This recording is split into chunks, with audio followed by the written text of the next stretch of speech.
스포츠를 하는 선수들은 등번호라는 것을 가지고 있습니다. 그래서 자신들이 선호하는 그러한 등번호들이 있습니다. 예를 들어 축구 황제로 불린 펠레나 마라도나 지단이나 메시 같은 선수는 10번을 달고 뛰었고, 프랑스의 골게터였던 티에리 앙리는 12번을 달고 뛰었고, 또 베컴이나 호날두나 또 한국의 손흥민 선수는 7번을 달고 그라운드를 누비기도 했습니다. 또 메이저리그 야구로 넘어오면 박찬호 선수는 61번을 항상 달았고, 유현진 선수는 99번을 달았고, 추신수 선수는 17번, 김하성 선수는 7번, 이정우 선수는 51번을 달고 뛰고 있습니다. 어떤 선수는 팀을 옮길 뒤에 자신이 선호하는 그 등번호 백넘버를 얻기 위해서 이미 그 번호를 사용 중인 선수에게 고가의 선물을 주고 등번호를 양도받기도 합니다. 예를 들어 미국의 메이저리그에서 활약 중인 오타니 쇼헤이라는 선수는 올해 LA 다저스로 이적을 하면서 자신이 선호하는 번호인 17번을 양보해준 조 켈리라는 선수에게 고급 스포츠카를 선물을 하기도 했습니다. 이처럼 운동선수들에게 이 등번호는 단순한 번호가 아니라 자신의 상징이며 자신의 정체성과도 같은 그러한 것입니다. 저는 예전에 베드로가 운동선수라고 한다면 어떤 등번호를 선택할까라는 그러한 생각을 해본 적이 있습니다.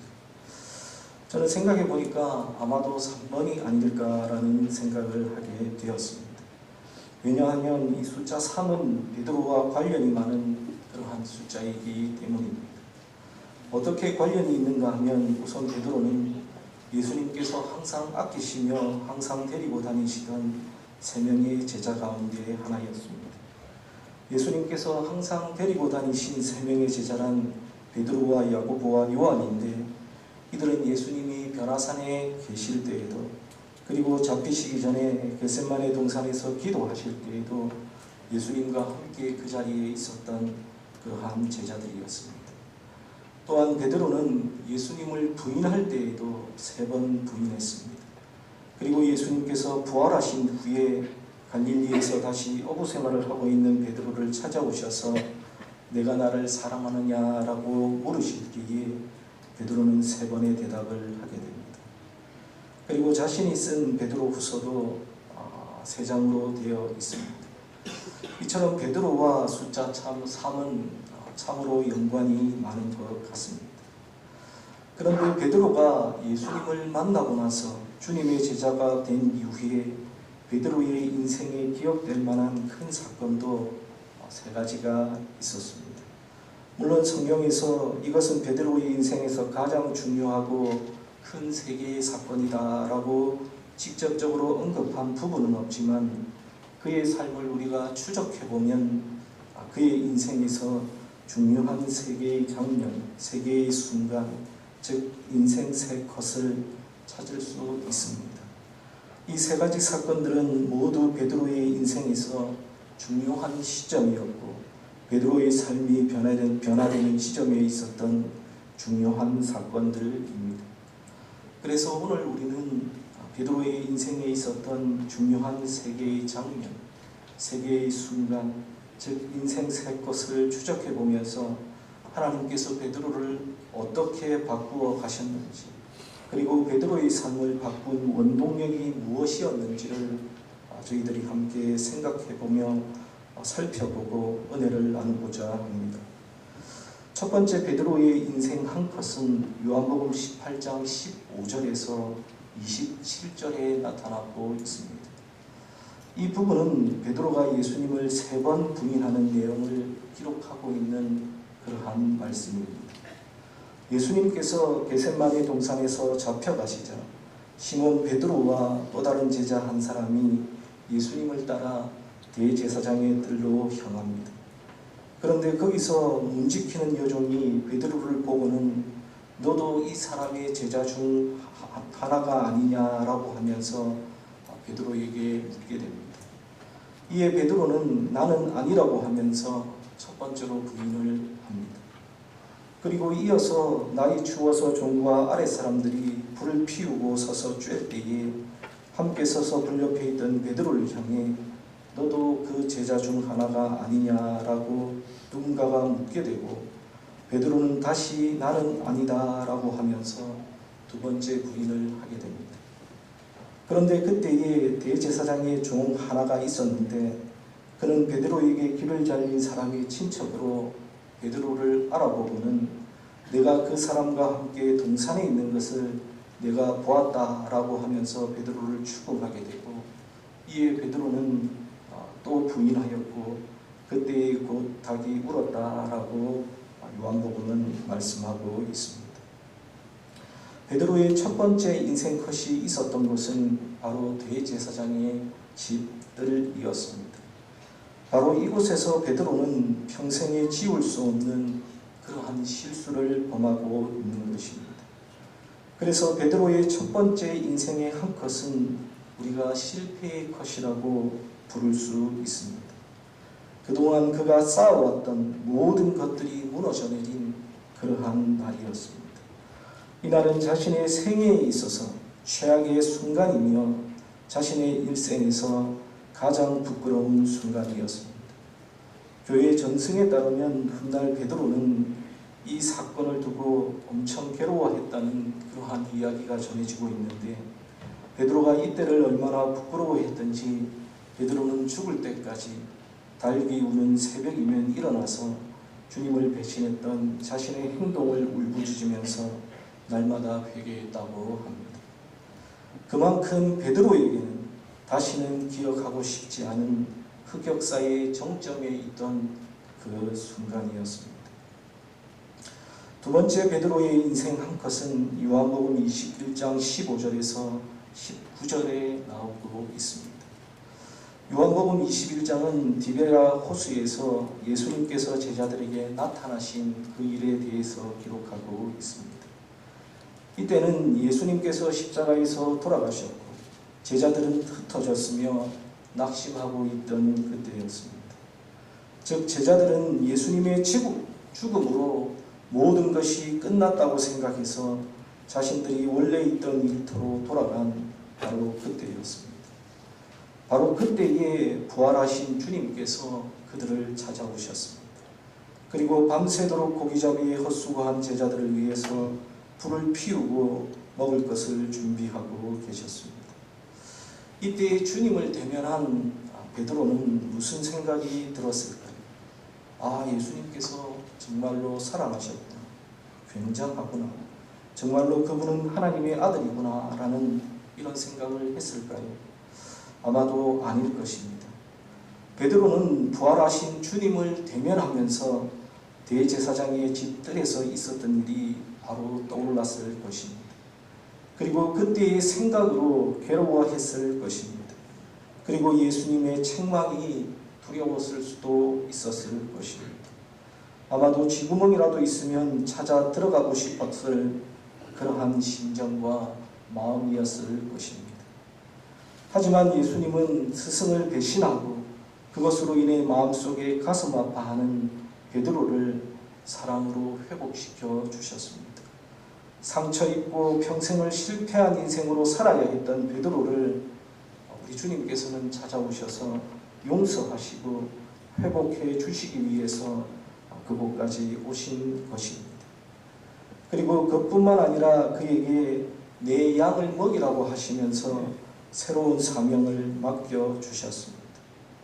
자신을 배신한 배신자를 용서해 주셨을 뿐만 아니라 그를 사랑으로 품어주시고 또 새로운 사명까지 맡겨주신 것입니다. 그래서 이때의 인생컷, 베드로의 두 번째 인생컷은 바로 회복의 컷입니다.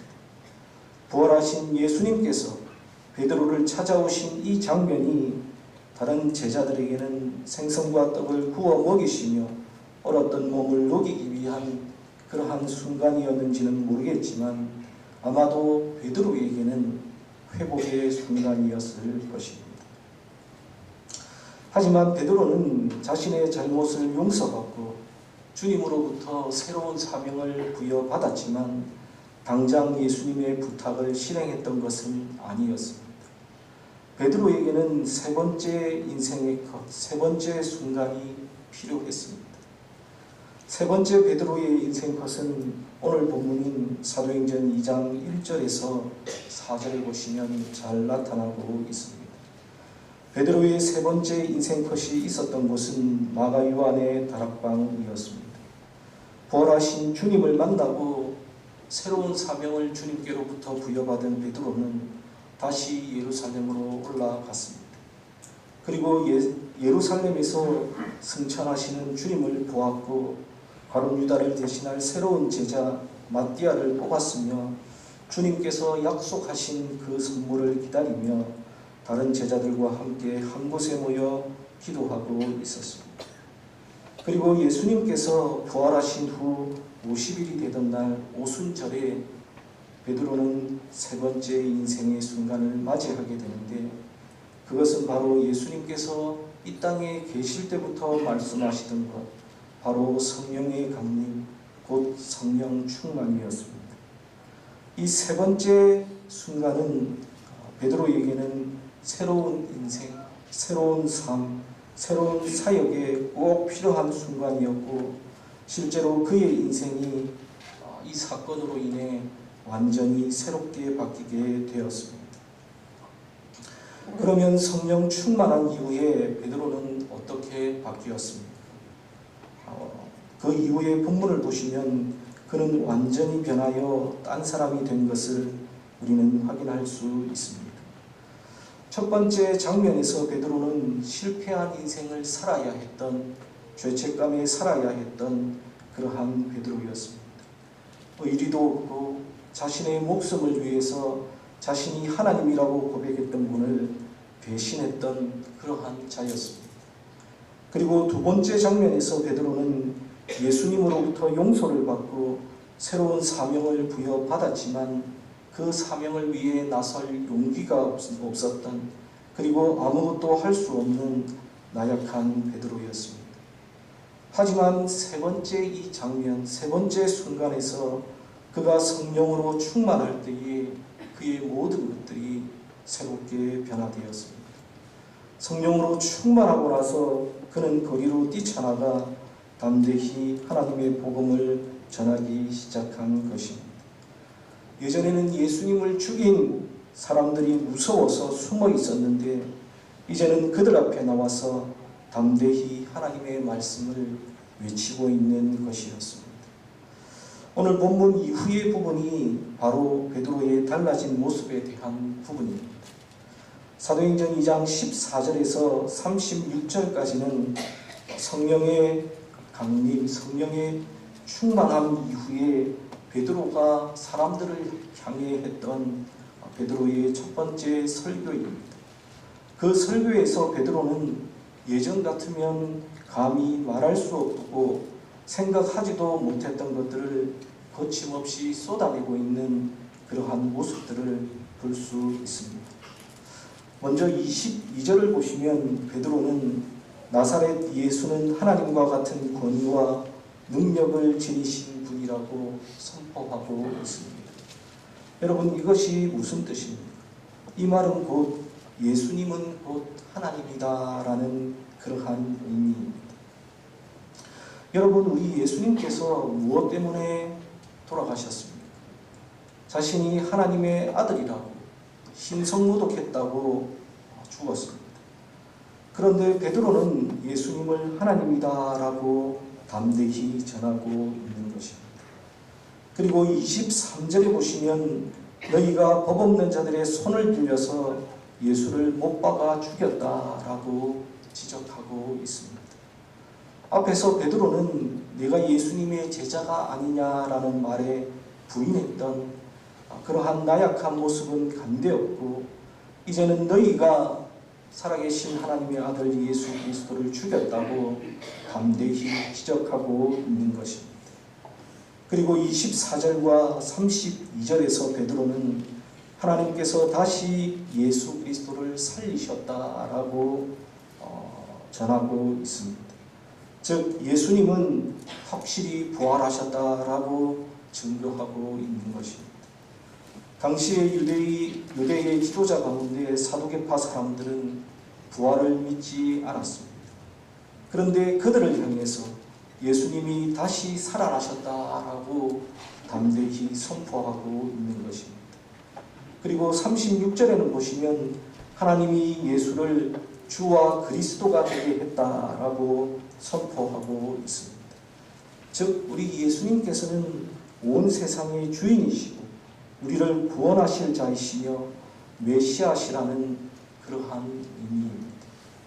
그리고 거기에 대하여 38절에 보시면 예수님을 죽인 너희들은 회개하고 예수 그리스도의 이름으로 세례를 받고 죄 사함을 받으면 성령을 선물로 받게 될 것이라고 베드로는 담대히 증거하고 있습니다. 그리고 사도행전 4장에 보시면 그는 사내들인 공회 앞에서도 담대히 예수가 그리스도이심을 전하는 모습을 우리는 이후에 보게 됩니다. 이처럼 베드로는 자신을 죽이려고 하는 무리를 향해 겁도 없이 예수가 그리스도이심을, 예수가 십자가에 달리셨지만 다시 부활하시고 다시 살아나셨으며 승천하셨고 하늘 보좌에 앉아 계심을 그는 담대히 외치고 있는 것입니다. 여러분, 그렇다면 무엇이 베드로를 이렇게 변화시켰습니까?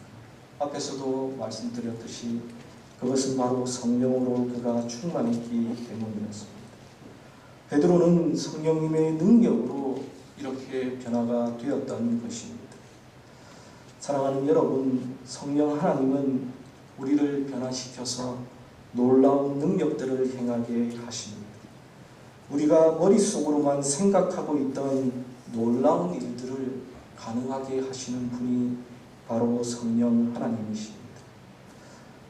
저를 포함해서 모든 목회자들이 강단에서 설교했던 모든 것들, 그것들을 가능하게 하시는 분이 바로 성령 하나님이십니다. 성령님이 우리 안에 없다면, 그리고 성령으로 충만하지 않다면 우리는 예수님의 제자가 될 수도 없고 예수님을 닮아가는 삶을 살아갈 수도 없습니다. 그래서 개혁주의 신학자인 안토니 후크만은 오늘날 교회에 그 무엇보다 더 필요한 것은 성령으로 충만해지는 것이다 라고 말하기도 했습니다. 사랑하는 여러분, 저와 여러분들이 지금 가장 간절하게 기도해야 할 기도 제목, 그리고 빠지지 않고 기도해야 할 기도의 제목이 있다면 그것은 바로 성령님이 우리를 다스려 주시고 성령 충만하게 하옵소서라는 그러한 기도 제목임을 잊지 마시기를 바랍니다. 성령님께서 우리 안에 충만하게 역사하시도록 그리고 우리를 온전히 주관하시도록 우리는 하나님 앞에 기도해야 합니다. 바라기는 사람을 변화시키시는, 그리고 우리를 새롭게 하시는 성령 충만의 그러한 은혜가 여기에 있는 저와 여러분 모두에게 있기를 주님의 이름으로 간절히 축원합니다. 그렇다면 성령 충만과 관련해서 우리가 꼭 알아야 할 것들이 몇 가지 있는데 그것들은 무엇일까요? 첫 번째로 우리가 성령 충만과 관련해서 기억해야 할 첫 번째 사실은 성령 충만은 전적으로 하나님의 은혜의 선물이라는 것을 우리가 기억해야 합니다. 우리가 성령 충만을 이해할 때에 가장 먼저 생각해야 할 것은 이 성령 충만이라고 하는 것은 인간의 노력이나 실력으로 쟁취할 수 있는 그러한 은혜가 아니라 그리스도 안에서 모든 신자에게 값없이 주어지는 은혜라는 사실입니다. 즉 성령 충만의 근거는 인간의 공로가 아니라 우리 주님이신 예수 그리스도의 공로라는 사실을 우리가 기억해야 합니다. 실제로 신약 성경에는 성령 충만을 받기 위한 전제 조건들이 나오지 않습니다. 성령 충만에 관해서 가장 많이 언급하고 있는 사도행전에서도 성령 충만의 다양한 전제 조건들이 나오지 않습니다. 오직 성령 충만이 가능한 유일한 조건이 하나 있다면 그것은 바로 예수님의 구속 사역이 완료되는 것뿐입니다. 요한복음 16장 7절에 보시면 다음과 같은 말씀이 있습니다. 그러나 내가 너희에게 실상을 말하노니 내가 떠나가는 것이 너희에게 유익이라. 내가 떠나가지 아니하면 보혜사가 너희에게로 오시지 아니할 것이요 가면 내가 그를 너희에게로 보내리니라고 말씀하고 있습니다. 여러분, 성령의 강림과 성령의 충만은 오직 예수님의 구속 사역이 완료되는 것뿐이라는 그러한 말씀입니다. 여러분, 이것이 의미하는 것이 무엇입니까? 그것은 구원이 하나님의 은혜에 기초한 사랑의 선물이듯이 이 성령 충만이라고 하는 것도 역시 하나님의 은혜에 기초한 사랑의 선물이라는 그러한 의미입니다. 그렇습니다. 여러분, 성령 충만은 모든 믿는 자에게 주어지는 하나님의 주권적인 은혜의 선물입니다. 이것은 예수님의 십자가 대속의 근거 위에 우리에게 주어지는 하나님의 선물입니다. 이 사실을 잘 알고 있었던 사도 바울도 디도서 3장 6절에서 다음과 같이 말씀합니다. 우리 구주 예수 그리스도로 말미암아 우리에게 그 성령을 풍성히 부어주사라고 말씀하고 있습니다. 여러분, 성령 충만은 예수 그리스도를 통해 온다고 분명히 우리에게 말씀하고 있는 것입니다.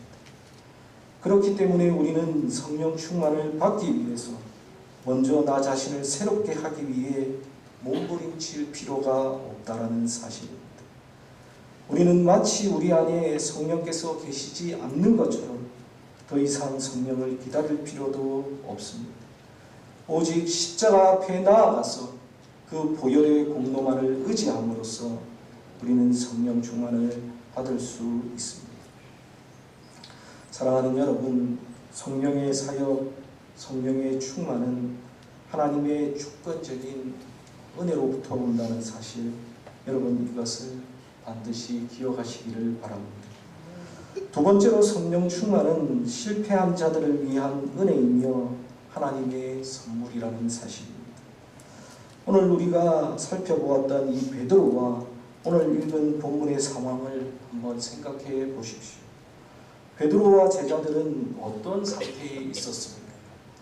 그들이 뭔가 도덕적으로 고상한 그러한 사람들이었습니까? 그들이 하나님 보시기에 정말로 진실되고 하나님이 원하시는 것들 온전히 행했던 하나님의 마음에 100% 합한 그러한 사람들이었습니까? 아니었습니다. 오히려 그들은 주님을 따르는 데 있어서 어찌 보면 철저하게 실패한 그러한 무리들이었습니다. 그러나 그들이 다만 주님의 약속을 믿고 성령 하나님을 기다리자 마침내 약속의 성령께서 오셔서 그들을 충만하게 하셨습니다. 여러분, 이게 무슨 의미입니까? 성령 충만은 실패한 자들을 위한 하나님의 은혜라는 그러한 말입니다. 여러분, 구약 성경에서도 보시면 성령의 은혜는 범죄하고 타락하여 영적으로 황폐한 상태에 있던 이스라엘 백성들에게 약속되었던 것을 우리는 보게 됩니다. 이사야 44장 1절에서 4절 말씀해 보시면 다음과 같이 말씀합니다. 나의 종 야곱, 내가 택한 이스라엘아, 이제 들으라. 너를 만들고 너를 모태에서 지어낸 너를 도와줄 여호와가 이같이 말하노라. 나의 종 야곱, 내가 택한 여수르나 두려워하지 말라. 나는 목마른 자에게 물을 주며 마른 땅에 시내가 흐르게 하며 나의 영을 내 자손에게 나의 복을 내 후손에게 부어주리니 그들이 풀 가운데서 솟아나기를 시냇가의 버들같이 할 것이라 라고 말씀하고 있습니다. 하나님께서는 영적으로 가장 암울하고 인간적으로 회복이 불가능해 보이는 상황에서 성령의 은혜를 하나님의 영을 부어주시겠다고 약속하고 계신 것입니다. 하나님께서는 언제 어디서든지 우리가 어떤 상태에 있든지 찾아오시는 그러한 분이시지만, 특별히 하나님의 백성들이 실패하여 낙담하고 있을 때에 찾아오셔서 성령으로 회복해 주시는 그러한 분이심을 여러분 다 믿으시기를 바랍니다. 그래서 로이 헤슨이라는 사람은 말하기를, 성령 충만은 우리의 신실함에 대한 보상이 아니라 우리의 실패에 대한 하나님의 선물이다 라고 말했습니다. 그리고 예전에 고려신학대학원에서 가르치셨던 박영동 교수님께서 쓰신 책 중에 성령 충만 실패한 이들을 위한 은혜라는 책에서 박영동 교수님은 말씀하시기를, 성령 충만을 실패한 이들을 위한 선물, 가난한 이들을 위한 은혜, 거꾸로 임하는 은혜, 목마른 이들을 위한 은혜, 애통하는 자들을 위한 은혜다라고 이 책에서 기록하고 있습니다. 성령 충만이 실패한 자들을 위한 은혜이며 선물이라는 말은 여기에 있는 저와 우리 모두를 위한 하나님의 은혜와 선물이라는 그러한 의미가 있습니다. 혹시 우리들 중에 하나님을 섬기는 데에, 주님을 신실하게 섬기는 데에 나는 실패했다고, 나는 성령의 충만을 받을 수 없다고 그렇게 자책하고 계신 분들이 있다면 여러분 낭망하거나 낙담하지 마시기를 바랍니다. 여러분, 성령의 충만은요, 도리어 준비된 자들에게도 부어주시지만 이처럼 하나님을 섬기는 데에 철저히 실패한 하나님의 백성들을 위한 하나님의 은혜이며 하나님의 선물이라는 사실을 여러분 기억하시고 그 사실을 믿으시는 저와 여러분들이 다 되시기를 바랍니다. 셋째로, 그러므로 성령 충만은 하나님의 백성들에게 있어서 선택 상황이 아니라 필수 상황이라는 것입니다. 여러분, 성령 충만은 하나님께서 하나님의 백성들을 위해 부어주시는 은혜요 선물이며 큰 능력이며 권능입니다. 그러므로 우리는 성령의 충만을 사모하며 삶 속에서 성령으로 충만함으로 살아가야 합니다. 그럼에도 불구하고 문제는 오늘날 대부분의 그리스도인들은 이 성령 충만의 명령을 무시하며 성령 충만에 대해서 무관심함으로 살아간다는 것, 여러분, 그것이 문제라는 말입니다. 20세기 최고의 전도자였던 미국의 빌리 그레함 목사님은 다음과 같은 말을 했습니다. 성령 충만하지 않는 것은 엄히 징계해야 할 죄악이다 라고 말했습니다. 요즘 성령으로 충만하지 않은 것을 심각한 죄악으로 생각하는 교인들이 여러분 얼마나 됩니까? 성령 충만해야 할 의무는 교회에 속한 모든 신자들에게 부여된 것입니다. 성령 충만은 그리스도인들에게 선택 상황이 아니라 절대적인 의무 상황입니다. 그래서 스탠리 존스는 다음과 같이 말했습니다. 성령 충만은 어떤 영적 사치가 아니다. 그것은 인간의 삶에 절대적으로 필요한 것이다. 인간의 영은 성령 충만 없이는 실패한다 라고 말했습니다. 사랑하는 여러분, 교회와 신자들에게 있어서 근본적인 죄악은 바로 성령으로 충만하지 않다는 것입니다. 우리는 무엇보다 이 죄를 하나님 앞에 회개해야 합니다. 여러분은 지난 한 주간 살아오시면서 내가 성령으로 충만하지 않은 것에 대해서, 성령 충만을 사모하지 않은 것에 대해서 얼마나 문제의식을 느끼며 여러분 살아오셨습니까? 영적으로 타락해서 세상을 향한 욕심들은 많아도 하나님을 향한 선한 욕심, 거룩한 욕망은 우리의 삶 속에서 미미하지 않았습니까? 이제부터 우리 모두는 언제나 성령 충만하다, 성령 충만을 사모하시며 바라보시며 살아가시는 저와 여러분들이 다 되시기를 바랍니다. 설교를 정리하겠습니다. A.W. 토저라는 유명한 목사님은 성령 충만을 용광로에 들어간 쇳덩이로 비유해서 설명했습니다. 용광로에 쇳덩이가 들어가면 어떻게 됩니까? 불의 본질이 쇠의 본질을 침투해 들어가서 결국 그 둘이 하나가 됩니다. 성령 충만이 바로 이와 같다는 것입니다. 성령 충만이란 그리스도의 마음이 우리의 마음을 완전히 침투해서 우리 마음 전체에 성령의 지배가 완전히 스며드는 것, 그것이 바로 성령 충만이라는 것입니다. 우리의 마음과 우리의 정신과 우리의 육체가 모두 성령의 지배로 충만해지는 것을 말합니다. 성령 강림 주일을 맞아서 성령 하나님께서 우리의 마음 전체에 완전히 스며들어서 우리를 온전히 주장하시고 성령님과 함께 우리에게 주어진 믿음의 길, 신앙의 길을 묵묵히 걸어가시는 저와 여러분들이 다 되시기를 주님의 이름으로 간절히 축원합니다. 우리 다 함께 기도하겠습니다.